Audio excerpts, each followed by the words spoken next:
Buen pomeriggio, buenas tardes a todos, bienvenidos al Instituto Italiano de Cultura de Madrid.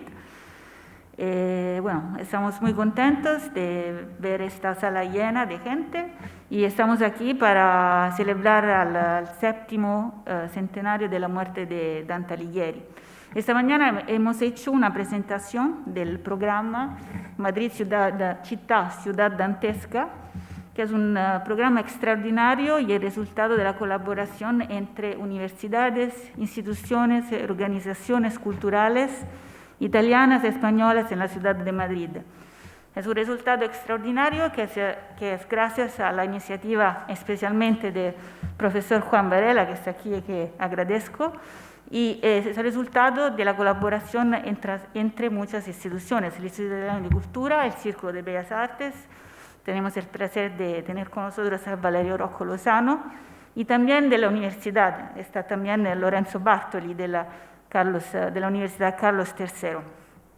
Bueno, os presento y tengo la oportunidad de presentar también el sitio, la página web, el sitio que hemos creado para unir todas las actividades que están en programa. Son más de 30 actividades que nos acompañarán a partir de hoy durante todo el año y que transformarán nuestra ciudad en el escenario único para celebrar a Dante Alighieri. Y hoy empezamos con el ciclo de Lecture Dantis, que es un ciclo de 10 lecturas, 10 de lecturas de Dante, que empiezan hoy en el Instituto Italiano de Cultura y que seguirán con cadencia de una vez por mes, justo, y que se celebran en distintos lugares de la ciudad, involucrando también la colaboración de otras instituciones. Hoy el primer apuntamiento, vamos a seguir en marzo.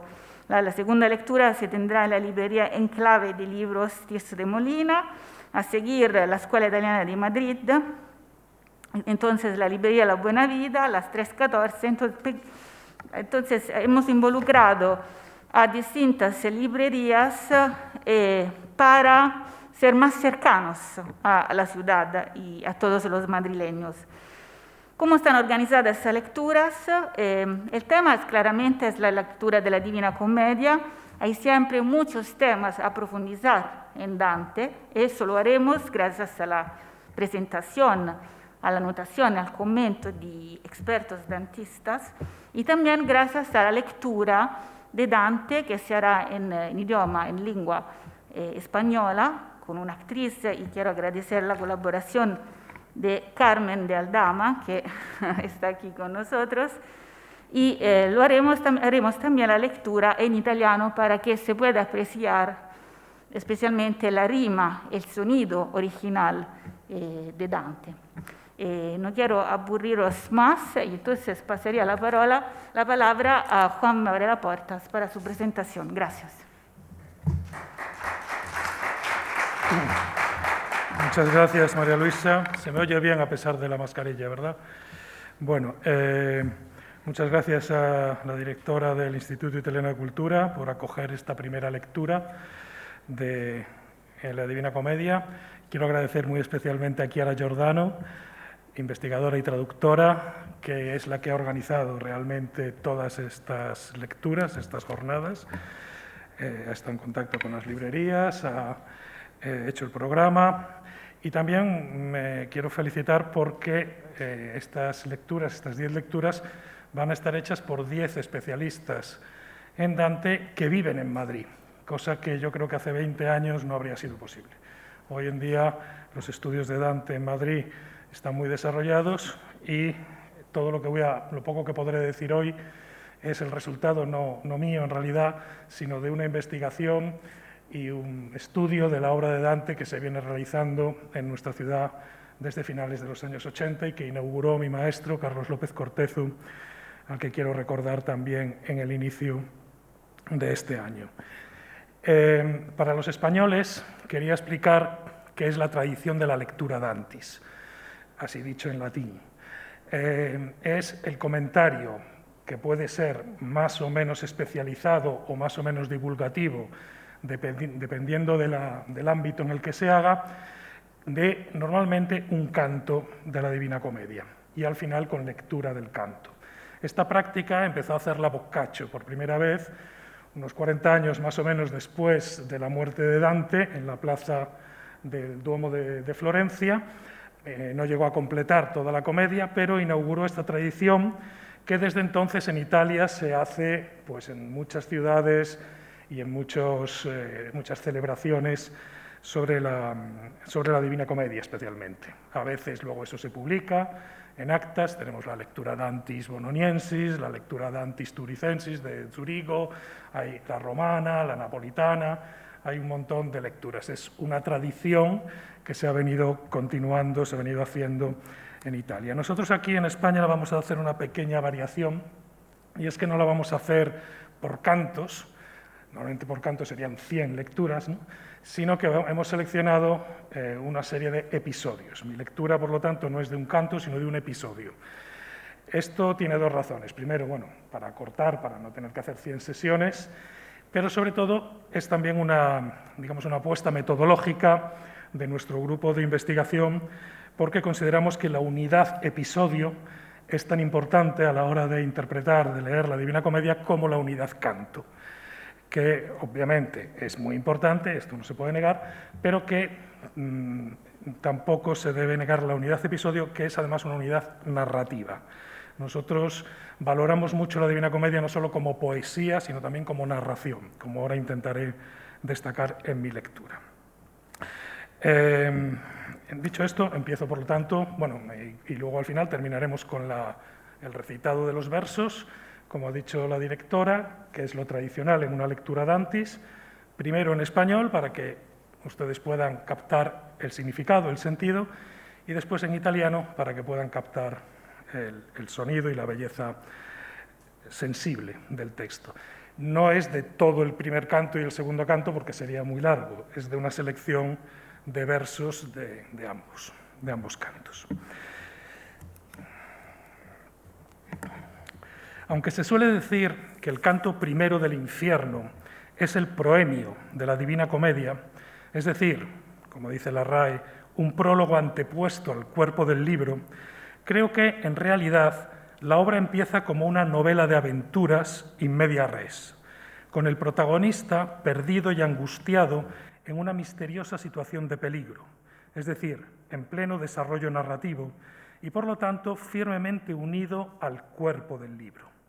Más aún, los cantos 1 y 2 poseen una clarísima unidad narrativa y conceptual y constituyen un díptico inseparable. En el primer canto, la narración plantea dos enigmas: cómo ha caído Dante en la selva oscura y la súbita aparición de Virgilio para salvarlo de ella. El segundo enigma se resuelve, el segundo enigma se resuelve en el canto siguiente, en el canto número 2, mientras que la resolución del primer enigma se deja para mucho más adelante, en la cima del purgatorio. Por lo que ambos, en su unidad, dan cuenta del origen del viaje que va a relatar el poema. Hablar, pues, de proemio no me parece muy adecuado, por más que sea el canto que, superando los 33 de cada cántica, sirva para completar la simbólica centena. Así pues, como decía, la narración comienza en forma directa y decidida, provocando, como buena narración de aventuras, la intriga del lector o lectora y con una precisión en el desarrollo de los acontecimientos que quizás no haya sido suficientemente valorada. Los famosísimos 12 primeros versos deben ser leídos con atención para no caer en confusiones. El primer terceto comienza la narración con el personaje ya dentro de la selva oscura en el momento en el que pierde el camino que llevaba. A mitad del camino de la vida me encontré en medio de una selva oscura con que la recta vía había perdido, es decir, con el qué del tercer verso entendido como modal y no como causal, porque la recta vía había perdido.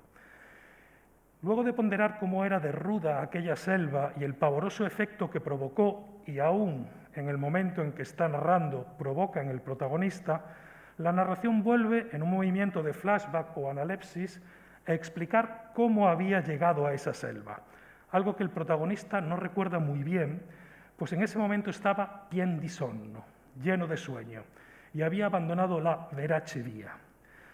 Uno de los errores, en mi opinión, más comunes en la lectura de estos versos consiste en identificar la dritta vía del verso número 3 con la verace vía del verso 12. Pero si nos fijamos en que la primera es marrita, es decir, se pierde involuntariamente, y la segunda, en cambio, se abandona voluntariamente, y si sabemos que verace es un término técnico que califica la intención sensible que proviene de un ser material y entra por los sentidos, entonces nos daremos cuenta de cómo es el orden de los acontecimientos. Primero, Dante, lleno de sueño, pierde la vía de lo material o sensible y empieza a soñar. Se usa exactamente la misma expresión para designar la diferencia entre sueño y materialidad en el capítulo 23 de la Vita Nuova. Después, sueña que está en una selva oscura y que pierde involuntariamente el camino, como es normal en una selva oscura.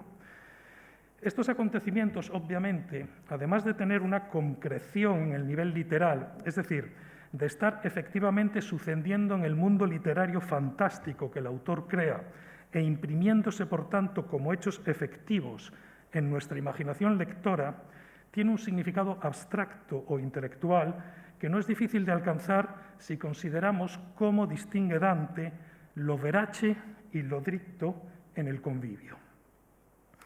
Cito lo que dice en el Convivio, lo voy a citar directamente en español. Y de aquí se deriva que el ánimo que es recto, dritto, en cuanto al apetito, y verdadero, verace, en cuanto al conocimiento, no se derrumba por la pérdida de las riquezas. Así pues, la psique o alma humana, para llegar a un estado como aquel en el que se encuentra Dante, en la selva oscura, es decir, lleno de miedo, de angustia y de extremo desequilibrio y debilidad psicológicas, ha tenido que haber abandonado primero el camino del conocimiento, es decir, el sentido de la verdad, y solo luego, como consecuencia, pierde la rectitud del apetito, es decir, la capacidad de desear cosas justas y buenas. Para Dante, la verdad antecede y contiene al bien, y el conocimiento antecede y contiene al deseo, a los afectos, diríamos hoy. Dios es, ante todo, l'alta luce che da sé è vera, la alta luz que en sí misma es verdadera, como lo define en el 33 del Paraíso. Y solo como consecuencia de ello, il ben che del volere obietto tutto s'accoglie in lei. El bien que es objeto del querer, todo en ella, en esa luz, se acoge. Por eso es lógico que para perder el camino hacia la verdad y el bien, primero anteceda la pérdida del sentido de la verdad y luego, como consecuencia, siga la pérdida del sentido del bien. Esa pérdida absoluta de la alta luz divina es lo que alegoriza la selva oscura, en la que esa luz está completamente ausente.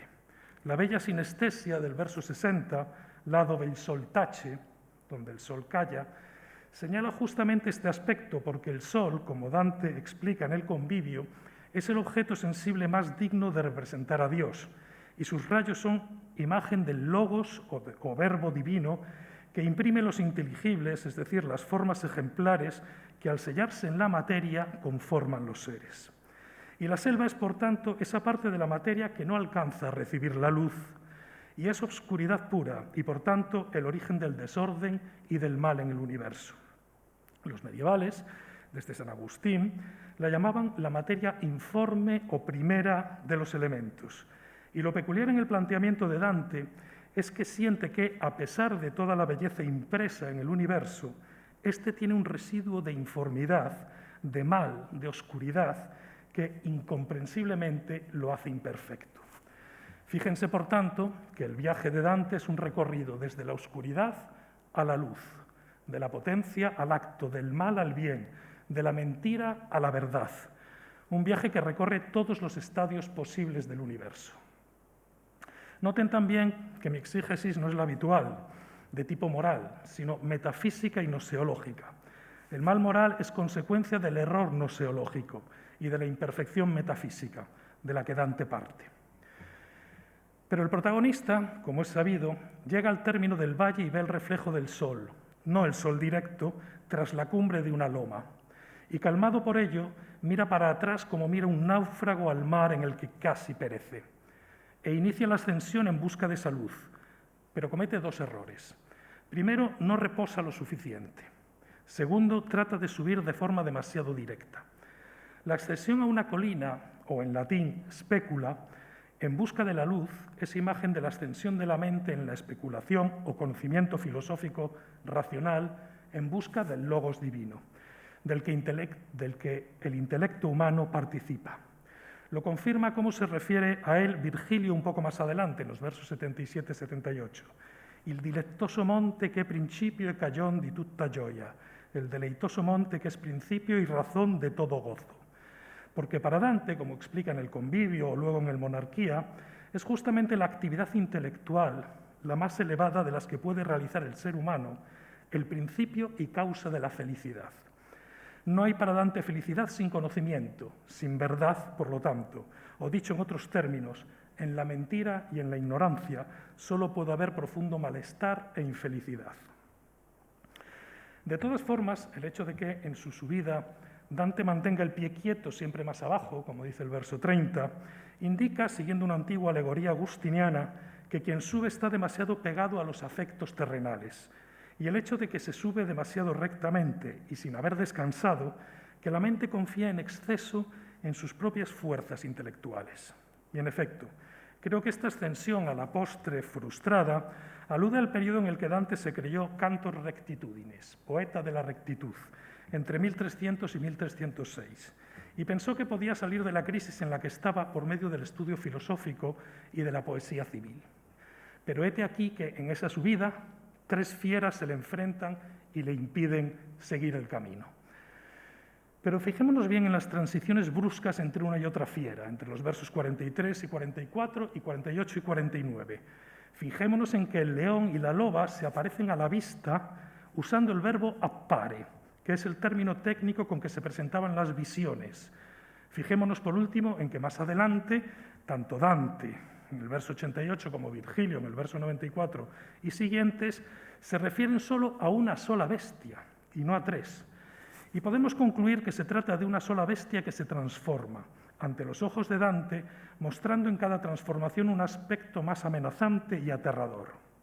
Creemos, pues, siguiendo al gran dantista Guglielmo Borgni, que estamos ante la alucinación provocada por la angustia que transforma la primera fiera, la única que realmente ve el personaje, y que a pesar de ser una fiera parece atractiva y que se puede esperar algo bueno de ella, en otras 2 fieras, a cada cual más agresiva y peligrosa.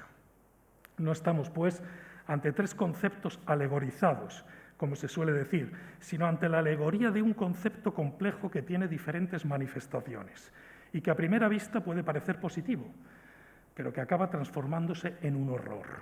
A estas características responde una noción clave en la concepción dantesca del mundo y del hombre, y al que le ha dedicado antes de la comedia, y mucho más en ella, profundas reflexiones: el de codicia, cupidilla o cupiditas. Pero cuidado, porque el concepto, tal y como nosotros lo entendemos, no recoge la complejidad y hondura que tiene para Dante. Para él, la codicia es una perversión del deseo humano que, debido a su naturaleza intrínsecamente fetichista, que le hace fijarse en objetos sustitutivos de Dios, es decir, de la realización, de la perfección, de la felicidad, puede dejarse atraer y engañar por otro tipo de fetiche que está haciéndose omnipresente y todopoderoso en la sociedad mercantil de las ciudades-estado italianas, el fetiche mercantil, que no sustituye y materializa a la perfección y a la felicidad, sino a un valor monetario que hace que el objeto deje de ser una naturaleza que ocupa un lugar natural y una función establecida en el orden bello del universo por la providencia divina, a ser un ente informe, autorreferencial, cuyo deseo no lleva a ninguna parte, sino solo a desear obsesivamente el propio deseo. Así, la codicia se presenta primero como un deseo natural y placentero de bienes terrenales, no solo bienes materiales, sino honores y conocimientos utilitarios, la lonza. Pero casi sin percatarnos se transforma en deseo de poder y dominación, el león, e inmediatamente en deseo de dinero y riqueza que nunca se sacia, la loba.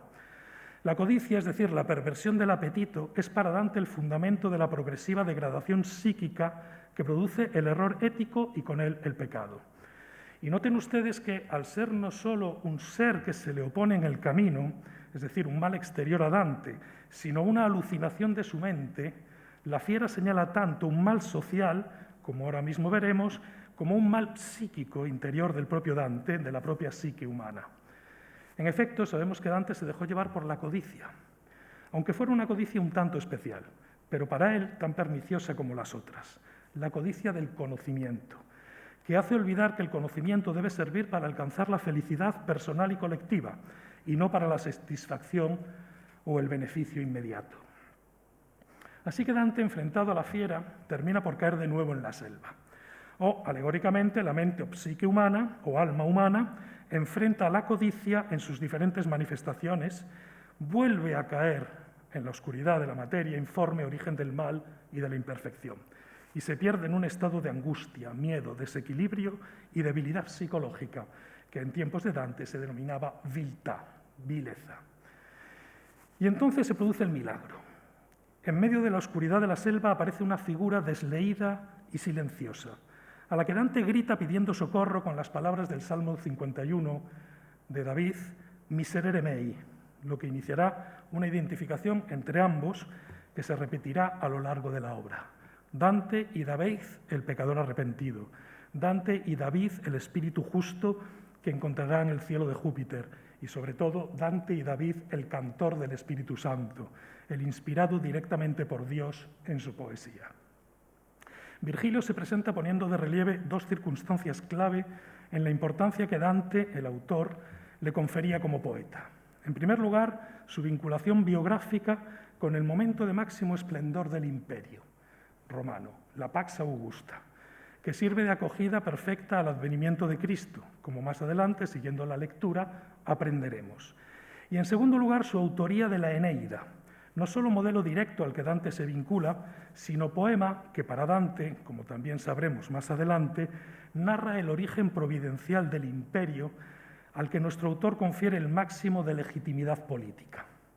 Dante, el personaje, se expresa entonces de manera conmovida y conmovedora, manifestando no solo su dependencia literaria del mantuano, sino también su dependencia afectiva, dado que la primera no puede darse sin la segunda.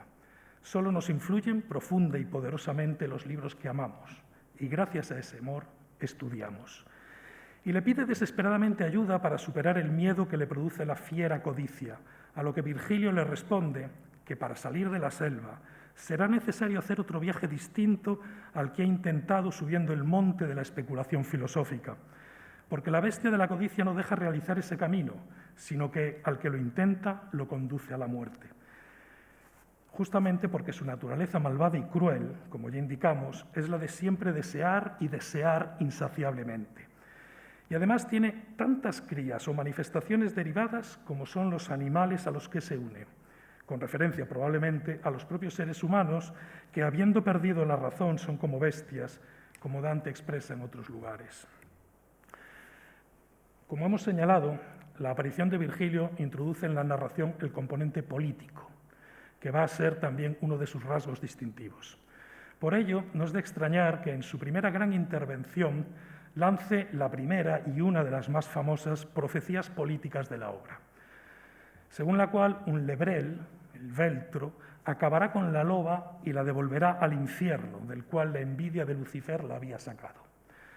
Esta es una referencia, a mi parecer, bastante evidente al pecado original, en el cual la envidia del diablo hacia el ser humano en estado de inocencia lo lleva a tentar al ser humano y a hacerle perder ese estado en el que su deseo, por tener un vínculo directo e instintivo con la verdad y el bien, era naturalmente recto, convirtiéndolo en codicia o deseo pervertido o degradado. No descarto, pues, que la profecía se refiera a la segunda venida de Cristo, como algunos han planteado, lo que explicaría también la controvertidísima expresión del verso 105, tra feltro e feltro, que indicaría el origen humilde del lebrel. Sin embargo, sus características también coinciden con las del emperador, según Dante, un ser humano que ha superado la codicia propia de reyes y otros gobernantes y gobierna desde un más allá del deseo que le hace ser sabio, virtuoso y amoroso hacia el prójimo, despreocupado de posesiones y dineros. Ello se avendría mejor con la referencia concreta a Italia, de donde el lebrel expulsaría a la loba, pues es sabido que para Dante la sujeción de la península al imperio es, cuando escribe la comedia, la única posibilidad de superar la discordia intrínseca a la secular división italiana. Quizás un análisis pormenorizado de los personajes que Dante cita en los versos 107 y 108 podría darnos pistas para profundizar en esta incógnita. Tras la profecía, Virgilio realiza la propositio del poema, es decir, la declaración explícita de cuál será el recorrido del viaje por el infierno primero, por el purgatorio después, hasta el momento en que dejará a Dante en manos de otra guía, que si lo desea, lo llevará hasta las almas beatas, lugar a donde él no puede llegar. Y Dante se pone en las suyas agradecido. Sin embargo, y ya estamos en el canto segundo, apenas iniciada la andadura, Dante empieza a dudar y a no saber lo que quiere, o como dicen los versos 37 y 42 del canto segundo, a no querer lo que quiere, a cambiar de propósito en virtud de nuevos pensamientos y por ello a deponer el impulso a hacer el viaje que había manifestado al final del canto anterior. Estos pensamientos provienen del darse cuenta de que el viaje que está emprendiendo es tan extraordinario como los que emprendieron al más allá Eneas, que descendió a los infiernos, y San Pablo, que ascendió a los cielos. Y claro, piensa, estos viajes tuvieron una razón de ser. El de Eneas porque allí escuchó cosas que le sirvieron para vencer y así convertirse en padre elegido del Imperio Romano y con ello del papado, de la Iglesia. También porque el imperio propicia la llegada de Jesucristo, como ya hemos visto. Y el de San Pablo porque su viaje sirvió para confirmar y sostener la fe, que es principio de la salvación. Pero, ¿y Dante? Que no es Eneas, que no es San Pablo, que se siente indigno de hacer un viaje que, como dice textualmente, le parece folle, loco, como folle será el famoso vuelo de Ulises. Ahora bien, si lo pensamos un minuto, lo que el autor, no el personaje, el autor, nos está diciendo es justamente lo contrario. Nos está diciendo que este viaje es tan extraordinario como los de los dos personajes citados y que su narración lo será como la de la Eneida y la de los textos bíblicos. Así que por debajo de la aparente inseguridad y duda del personaje late la confianza y la ambición, que a algunos después les pareció soberbia, del propio autor. Virgilio entonces, viendo a su protegido sumido en la debilidad psicológica, la viltate, que genera la indecisión y la aprensión, hace como debe hacer todo buen maestro ante el alumno falto de motivación y autoconfianza. Lo reconforta, le da seguridad, contándole la extraña historia de cómo él ha llegado hasta la selva para ayudarle. Con lo que, como decíamos, se resuelve uno de los enigmas que planteaba el canto primero. Inicia entonces una narración en flashback o analepsis, es decir, que retrocede temporalmente con respecto a los acontecimientos que hasta ahora se estaban narrando y que además es el primero de los ejemplos de una técnica narrativa sutilísima que consiste en insertar una narración dentro de otra y una voz dentro de la otra. Y así, en un momento determinado, llegamos a leer la voz de Lucía, de Santa Lucía, dentro de la de Beatriz, dentro de la de Virgilio, dentro de la de Dante narrador. O bien, Dante, narrador, narra que Virgilio narra, que Beatriz narra lo que Lucía le dice. Y esta construcción de matrioscas narrativas sirve a su vez para poner de relieve una extraña cadena de causas-consecuencias, en la que la causa primera o motor es la compasión de la Virgen María, habitual corredentora del género humano, quien le pide a Lucía que le pida a Beatriz, que le pida a Virgilio que ayude a Dante. Obviamente, toda esta extraña sucesión de peticiones y de narraciones tiene que tener alguna razón o significado que no es sencillo alcanzar, entre otras cosas porque nos enfrenta a uno de los mayores problemas interpretativos de la obra, los valores alegóricos de Virgilio y Beatriz.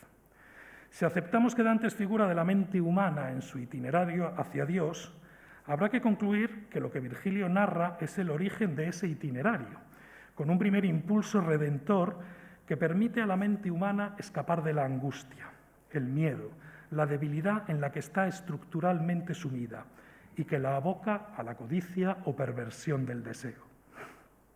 Que ese impulso redentor parta de la Virgen María es algo consolidado en la concepción no solo teológica, sino también de religiosidad popular en la Edad Media. No parece tampoco discutible que Lucía represente la gracia, especialmente en este caso en la modalidad conocida como gracia sanante u operante, es decir, la que hace que una voluntad humana que primero quería el mal empiece a querer el bien. Esto es, la que sana y justifica, es decir, hace de nuevo proclive a la justicia a la mente humana. Pero entonces, ¿por qué Lucía, la gracia operante, no actúa directamente sobre Dante, sino a través de estos dos grandes personajes estructurales? Noten ustedes la fría, sorda y ciega indiferencia de Beatriz hacia Dante y sus dolores y peligros. Siempre la tuvo, también en la Vita Nuova. Beatriz trata fatal a Dante siempre. Yo siento destruir esta imagen romántica, pero Beatriz con Dante es indiferente y cruel muchas veces. Y la sutil recriminación que le hace Lucía. Beatriz afirma estar hecha por Dios de tal modo que las miserias del mundo y los pecados infernales no la afectan. Y sin embargo sabemos que es profundamente amada por Dante, es decir, por la psique humana hasta el punto, todo esto estoy parafraseando el texto, de hacerlo destacar con respecto al resto de los hombres, y que es además la verdadera alabanza de Dios, loda di Dio vera. Aprenderemos además, mucho más adelante en el paraíso, que a través de ella llega a Dante la luz divina que aumenta su capacidad de desear, de imaginar y de entender. Por lo que, unido a otros argumentos que ahora no podemos desarrollar, creo que hace lícito concluir, aunque sea provisionalmente, que Beatriz representa aquello que Dante amó y buscó durante toda su vida, y que en efecto lo ensalzó sobre los demás. Menos justamente en el periodo en que se extravió buscando, a la manera de Severino Boecio, el consuelo de la filosofía. Nos referimos, claro está, a la poesía, pero no una poesía cualquiera, sino a la poesía inspirada por el amor que Dante, según cuenta en un famoso pasaje del Purgatorio, io sono un que cuando amor me inspira noto, e quel che dicta vo significando, trataba de practicar. Ahora bien, este tipo de poesía, cercana a la oración, por eso dice Loda di Dio vera, no puede inspirar una mente humana desquiciada y sumida en la irracionalidad, como la que representa Dante en la selva oscura y en este momento. Así que debe de alguna manera transformarse en una poesía previa, no inspirada, sino regida por la razón, que sirva para ir aprendiendo y ejercitando a la mente en las primeras fases del recorrido, en las primeras fases del itinerario. Virgilio, pues, no es tanto la razón, como quiere la tradición, sino la poesía racional y filosófica, pues además es claro que para Dante, si alguien habría de representar la razón, sería sin duda Aristóteles y no Virgilio. Virgilio se manifiesta con palabra adornada, sigo parafraseando versos de nuestros cantos, y honra, aquí parafraseo el canto cuarto, no solo a la ciencia, es decir, a la filosofía, sino también al arte, es decir, a la poesía. Y de esta manera, como figura de su propia actividad, como poeta que ha enseñado tantos conocimientos, tanto conocimientos como técnica poética a Dante, así como Beatriz es figura también de su propia actividad como mujer, que es la de inspirar a Dante, asume el mandato de la poesía inspirada para salvar la mente humana y elevarla hasta ella. Noten ustedes que si mi hipótesis, que no es solo mía, es correcta, Dante habría conferido a la poesía la más alta de las funciones, la de salvar la mente, la psique en su conjunto, incluidos los sentidos y la imaginación, sanándola y regenerándola primero y elevándola después hasta alturas nunca holladas. Dante personaje intuye el proceso que acaba de ponerse en movimiento. Y entonces, animado por Virgilio con la vibrante sucesión de interrogaciones retóricas con las que termina su larga narración, siente licuarse la angustia y el miedo que lo doblegaba, como se licua el hielo nocturno sobre pequeñas flores inclinadas bajo su peso. Y siente su virtud, es decir, su capacidad, su fuerza, su ánimo, recuperarse y abrirse como las flores se alzan y abren en su tallo. El símil que acabo de parafrasear es uno de los más delicados y bellos de toda la obra, pero además posee un profundo significado psicológico y teológico, porque es el calor solar el que derrite el hielo, porque se pasa de una posición hacia la tierra material a una elevación y apertura hacia la luz, de una posición de prostración a una posición de rectitud, porque el hielo que atenaza y petrifica se vuelve agua que riega y vivifica. No es necesario, creo yo, que ahora transforme estos rasgos distintivos de la imaginación en conceptos abstractos. Estoy seguro de que ustedes mismos, tras lo que hemos tratado, intuirán el proceso psicológico y gnoseológico que Dante traduce en imágenes. Y entenderán entonces la alegría y el agradecimiento de Dante al darse cuenta de que ha recuperado el deseo del camino, el deseo del viaje, el deseo de la peregrinación, en busca de la luz y de la altura, aun sabiendo que antes debe sumergirse en la oscuridad y en la bajeza, que ha recuperado, en suma, la esperanza, esa que había perdido en la loma acosado por la alfiera. Dice, perdí la esperanza de la alteza, perdí la esperanza de la altura.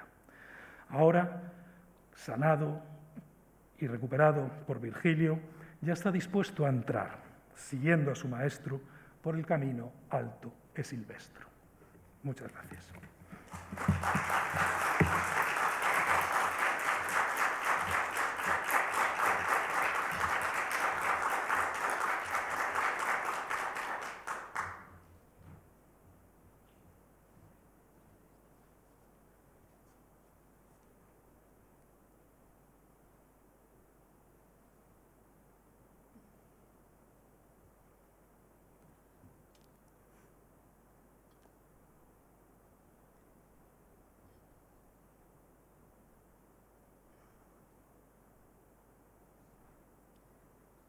De nuestra vida en medio del camino, por una selva oscura me encontré, porque la recta vía había perdido. Cuán dura cosa es decir cuál era esta selva tan áspera y salvaje que el miedo me renueva en la memoria, más fuerte es que la muerte y más amarga. Mas por tratar del bien que hallé en ella, diré de otras cosas que allí vi. ¿De qué manera entré? No sé decir. De sueño tan cargado iba cuando abandoné el camino verdadero. Pero al llegar al pie de una colina, justo donde aquel valle terminaba que el corazón tanto me amedrentó, miré hacia arriba y vi que su espalda estaba ya vestida por los rayos que llevan siempre por el buen camino. Entonces se aquietó dentro del lago del corazón el miedo que sentí la noche que pasé con tanta pena.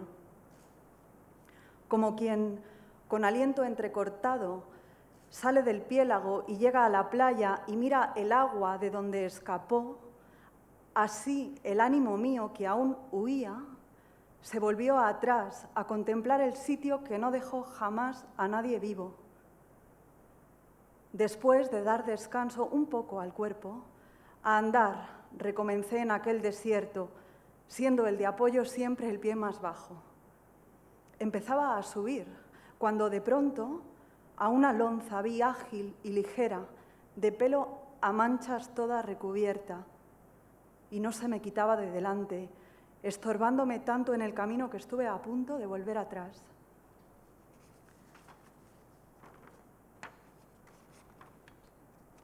Empezaba a brillar la luz del día y el sol subía ya con las estrellas que estaban junto a él cuando el amor de Dios movió al principio el universo.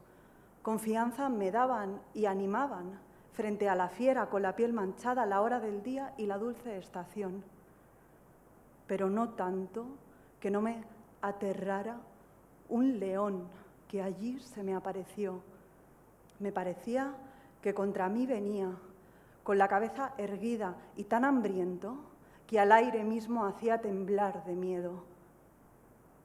Luego una loba que por su flaqueza, cargada de codicias parecía, y que de mucha gente fue la ruina.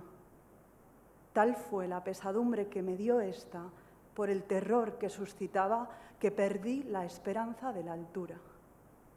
Y como quien va ganando dinero y llega el tiempo en que lo pierde todo y se entristece, llora y desespera, así me hizo sentir aquella bestia insaciable que se enfrentaba a mí, y a empujarme volvía a donde el sol calla.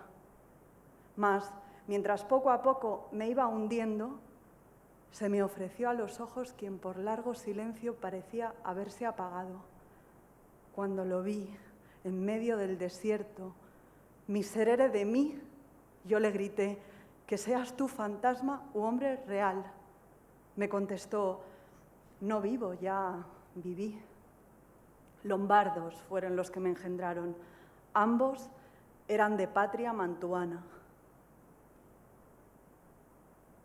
¿Eres tú aquel Virgilio y aquella fuente que ríos derrama de tanta elocuencia?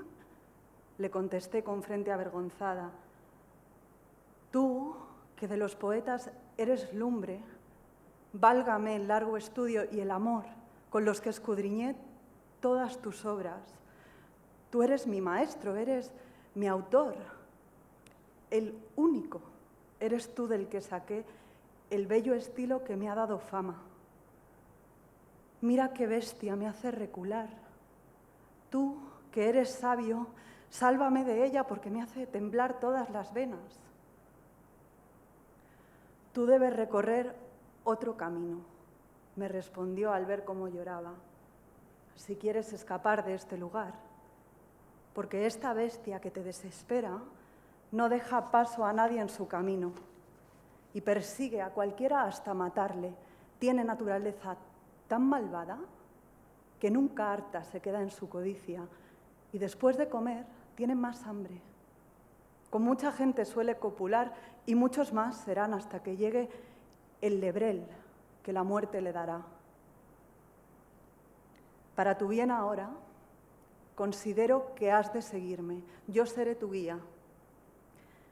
Te sacaré de aquí por un eterno lugar en el que oirás chillar de angustia, donde verás dolerse a almas antiguas, todas llorando su segunda muerte.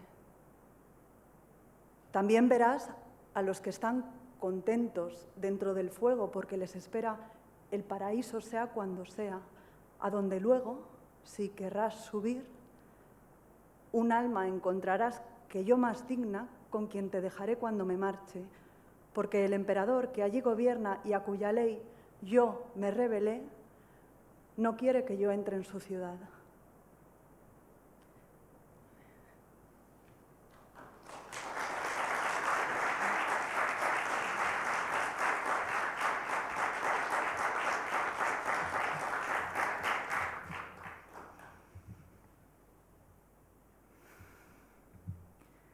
Nel mezzo del cammin di nostra vita mi ritrovai per una selva oscura, che la dritta via era smarrita.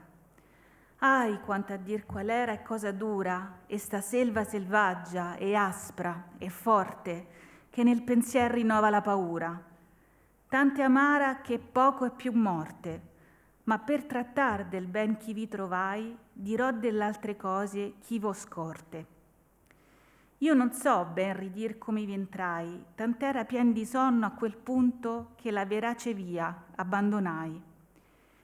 Ma poi chi fui al pied d'un colle giunto, là dove terminava quella valle che m'avea di paura il cor compunto, guardai in alto e vidi le sue spalle vestite già dei raggi del pianeta che mena dritto altrui per ogni calle.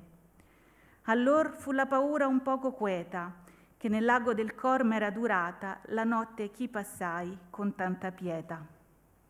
E come quei che con lena affannata, uscito fuor del pelago alla riva, si volge all'acqua perigliosa e guata, così l'animo mio, che ancor fuggiva, si volse al retro a rimirar lo passo, che non lasciò giammai persona viva.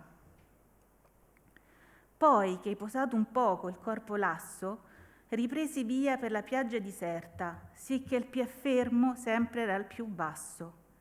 Ed ecco, quasi al cominciar dell'erta, una lonza leggera e presta molto, che di pel macolato era coverta, e non mi si partia dinanzi al volto, anzi impediva tanto il mio cammino che fui per ritornar più volte volto. Tempera dal principio del mattino e il sol montava in su con quelle stelle che erano con lui quando l'amor divino mosse di prima quelle cose belle. Sicché bene sperar m'era cagione di quella fiera la gaetta pelle, l'ora del tempo e la dolce stagione. Ma non sì che paura non mi desse la vista che m'apparve d'un leone. Questi parea che contra me venisse, con la testa alta e con rabbiosa fame, sì che parea che l'aere ne tremesse. Ed una lupa, che di tutte brame sembiava carca nella sua magrezza, e molti genti fegge a viver grame, questa mi porse tanto di gravezza con la paura che uscia di sua vista, ch'io perdei la speranza dell'altezza.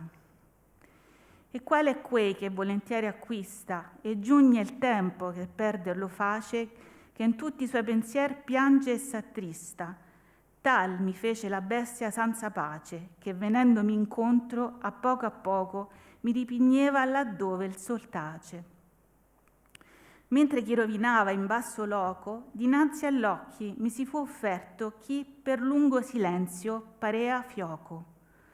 Quando vidi costui nel gran diserto, miserere di me, gridai a lui, qualche tu sii, o d'ombra, o d'uomo certo.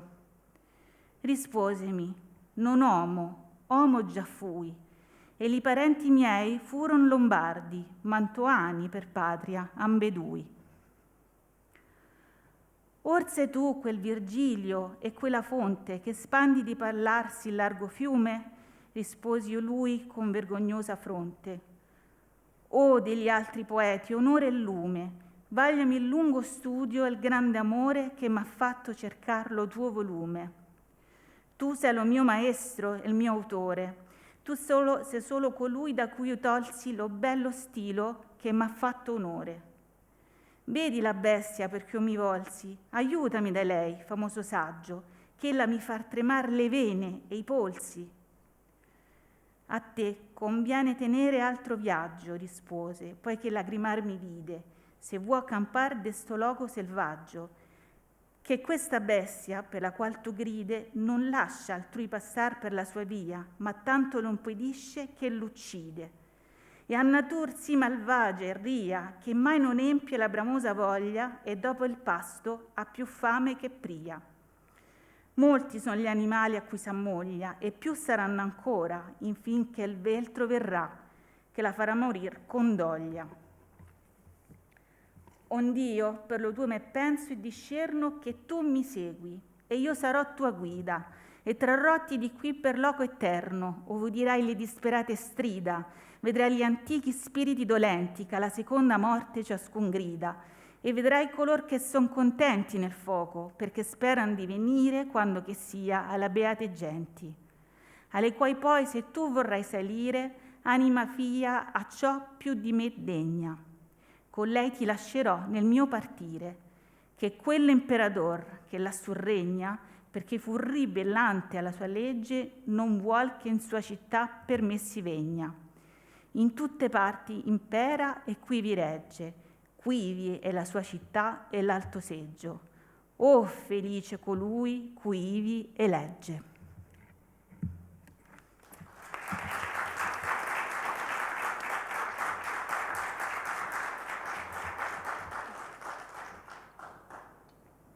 El canto segundo.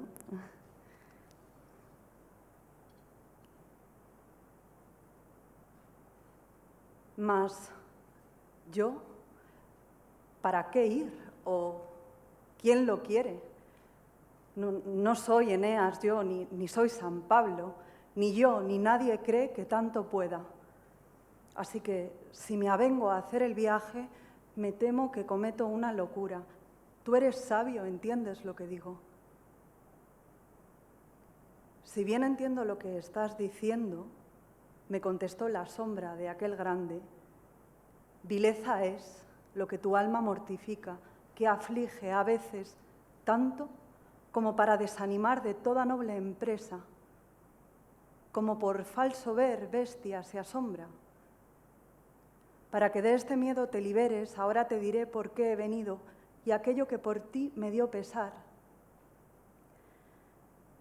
Estaba entre los que están suspendidos, cuando bajó del cielo una mujer tan bella que me puse a su servicio.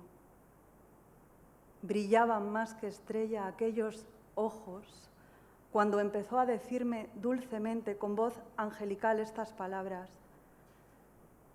de Mantuano, oh alma generosa, de quien la fama aún dura en el mundo y durará hasta que el mundo dure, mi amigo que la suerte no acompaña, en desolada landa es hostigado en su camino y por miedo recula. Me temo que está ya tan extraviado que tarde me moví para ayudarle, por lo que oí de él allí en el cielo. Ve tú y con tu tan bella palabra y con cuanto sea útil por salvarlo, ayúdale y consuela mi dolor. Beatriz, yo soy quien te pide que vayas. Del lugar vengo al que quiero volver, y amor, que me hace hablar, me hizo mover. Cuando ante mi Señor yo vuelva a estar, de ti hablaré alabando tu persona. Entonces se calló y yo empecé: Señora de virtudes, por la cual la humana especie excede todo aquello que en esta tierra vive bajo el cielo. Me gusta tanto lo que solicitas que querría haberte ya obedecido. No digas nada más, ya te entendí. Pero dime, ¿por qué no tienes miedo de bajar hasta aquí, hasta el centro mismo de la esfera a la cual volver deseas? Ya que razones pides tan profundas, brevemente diré, me contestó: ¿por qué venir no temo a este lugar? Deben temerse solo aquellas cosas que tienen el poder de hacernos daño, las otras no, porque miedo no dan. Dios, por su gracia, quiso que tal fuera yo, que vuestra desgracia no me toca ni me puede quemar llama de fuego. Una gentil señora está en el cielo que sufre por aquello que te dije y rompe así la ley del mismo Dios.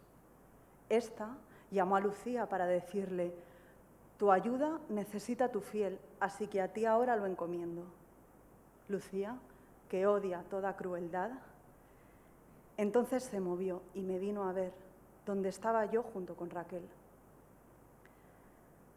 Beatriz, dijo, qué gloria eres de Dios. ¿Por qué no ayudas al que te amó tanto y entre la chusma destacó por ti? ¿No oyes tú su llanto y su dolor? ¿No ves que está en peligro de morir en tanta turbulencia de pasiones? No hubo nunca nadie que tan rápido fuera en buscar provecho o huir su daño como fui yo al oír estas palabras. Y vine aquí, desde el celeste asiento, confiando en tu palabra tan excelsa, que a ti te honra y a los que la han oído. Después de hablar así, giró los ojos, que lagrimando relucían, y yo, a venir hasta aquí, me apresuré. Y vine a ti, así como ella quiso, a liberarte de la mala bestia que te impidió subir por la montaña. Entonces te pregunto, ¿por qué dudas? ¿Por qué en el corazón tanta vileza? ¿Por qué no eres valiente y atrevido, ya que esas 3 mujeres desde el cielo cuidan de ti en el mismo paraíso y mis palabras tanto bien prometen?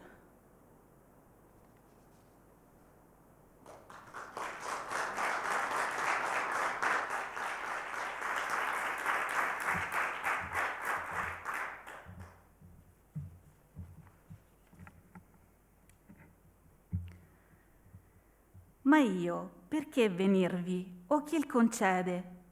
Io non Enea, io non Paolo sono, me degno a ciò né io né altri il crede, perché se il venire io m'abbandono, temo che la venuta non sia folle.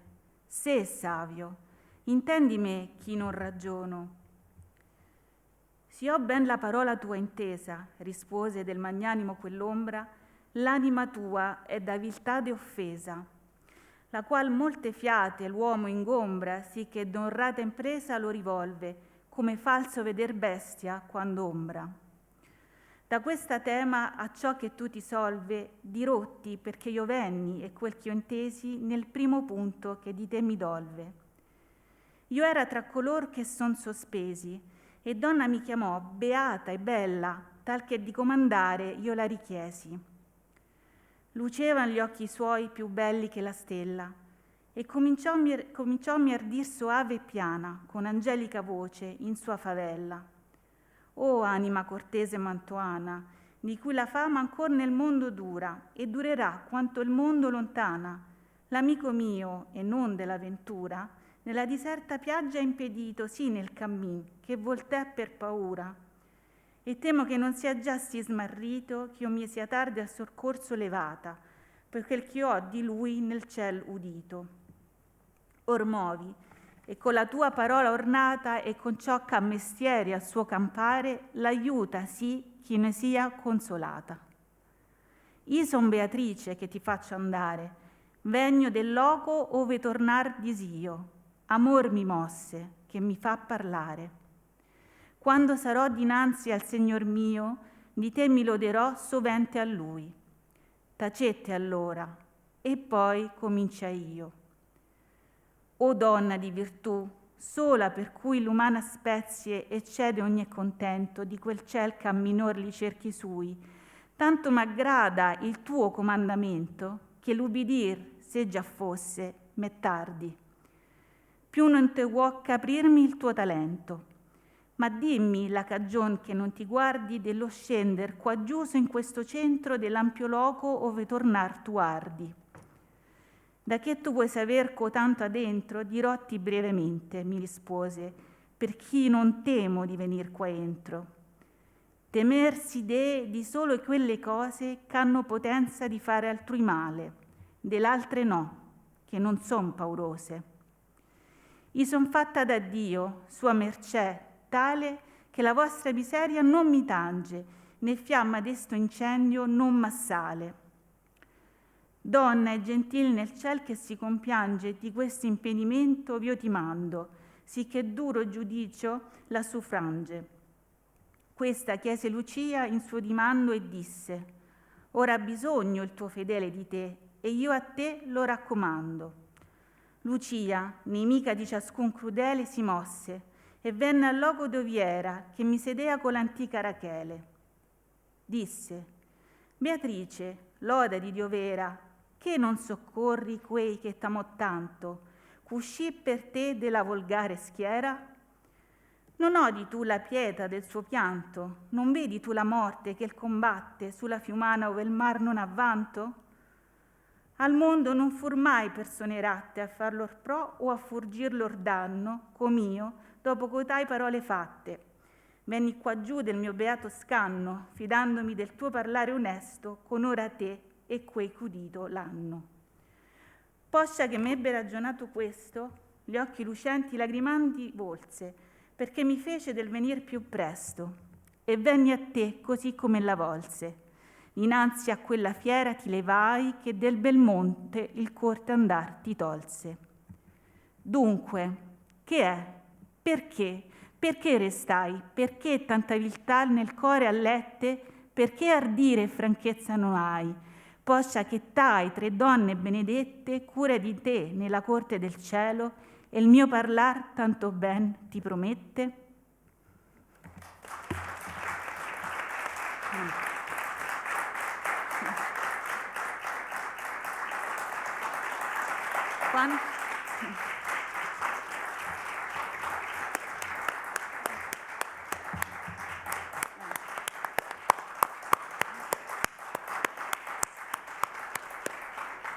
Muchas gracias a Juan Varela por tu explicación. Sí, ¿perdón? Si quieren hacer alguna pregunta. Ah, sí, claro. Quiero decir una cosa antes. La traducción que ha recitado Carmen es de Rafael Epinto y es la traducción, permítanme un segundo publicitario, de la edición que está a punto de salir, ahora saldrá en el mes de abril, de la comedia comentada por el equipo de investigación al que yo pertenezco. en la editorial Acal. Sí, no sé si hay preguntas, algunas curiosidades, no para mí, para el especialista.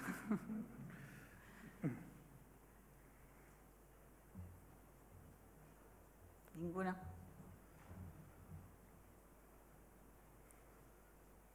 Bueno. Así que tengo que decir que me ha emocionado mucho también la lectura en español. Es la primera vez que escucho Dante en otra lengua, en otro idioma. Bueno, me ha parecido muy eficaz. Gracias a Carmen de Almada por su interpretación y bueno, gracias Juan Varela por tu explicación tan exhaustiva, tan interesante. Hemos empezado un viaje hoy, también Dante lo empecé hace más de 700 años y no sé, podemos dar la cita para el próximo encuentro, que será el 4 de marzo, porque este ciclo de lecturas tendrá lugar siempre los jueves, y el 4 de marzo, no me acuerdo en cuál librería, la librería Enclave. Y nada más, os invito siempre a consultar la página de nuestro programa Madrid Ciudad Dantesca, para que vamos a actualizar de día en día. Hemos empezado hoy y vamos a terminar la última lectura, que será en el mes de diciembre, el Círculo de Bellas Artes. Así que, bueno, lo disfruten y hasta la próxima. Gracias.